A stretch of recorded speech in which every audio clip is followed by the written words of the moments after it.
if you own a part-time four-wheel drive vehicle, here's a no-no that you never want to do.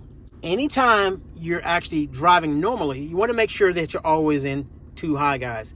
Anytime you're in 4 high, that's engaging the front differential with the rear. Now, what you don't want to do whenever you're in 4 high, if the road conditions do not allow the tires to slip, you want to make sure that you're not doing any U-turns or turning into any parking spaces, guys, because the wheels with the shortest turning distance can't spin at a different rate of speed than the wheels on the outside. Hence, your vehicle goes into a dive or either it starts binding, which neither one is actually good for your components.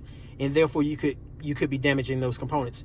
So as I stated, make sure that you're always in 2 high. So therefore, the wheels could spin at different rates of speed. Also, if you've never owned a four-wheel drive, part-time four-wheel drive vehicle before, you want to make sure that you're engaging your 4 high and your 4 low probably twice a month. That should be sufficient enough.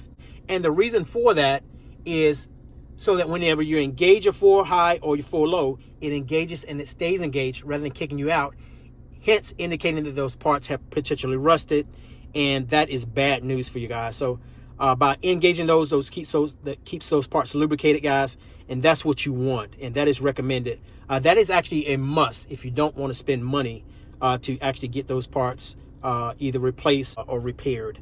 So that is something that you might want to know about your part-time four-wheel drive vehicle, guys. It's very easy to do to engage your 4 high. You want to engage that either on the fly, meaning you can be driving while you engage that. And what I usually do is whenever I engage mine, I was engaging it at about 30 to 35 miles per hour, okay? You probably can engage that a little bit higher, at a little bit higher speed. No higher than 50, I would say, okay? But you can engage that. So just basically squeeze right here, squeeze that, and you want to turn it to your 4 high, and you're going to see your 4 high flash right there on the dash. Now, sometimes what can happen is when you go to disengage that 4 high, it doesn't disengage. So what you want to do, you want to try to re-engage it. So right now, so it's still engaged, right? So I'm still in 2 high. You either want to re-engage it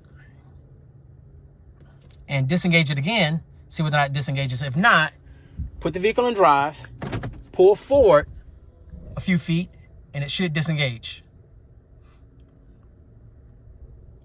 There you go. So now it is off, guys. So now it's disengaged. That's normal. Now, what's different about your 4 low is you want to make sure that you're always in park or either neutral. You never want to be in drive when you engage that, okay? So go to neutral. Okay, we're going to go 4 high, and then we're going to go to 4 low. You see it chime right there? You hear the chiming, letting you know I'm in 4 low. Okay, I'm going to put it in drive. Let's do it. Let's try it again. So put it in neutral. We don't want to put it in 4 low immediately. Okay, so high, let it engage in high. Then you want to go to your low. You see the difference? Now your vehicle stability control and everything has been turned off because it's a step process. So put it in high, let it engage, and then you want to go to your low. You don't want to go straight to your low. Now you can put it in drive, and you're going to feel it drop into that lower gear, guys. So that is your 4 low. And do the same thing. Pull forward a few feet. You want to make sure that you're not turning or anything like that.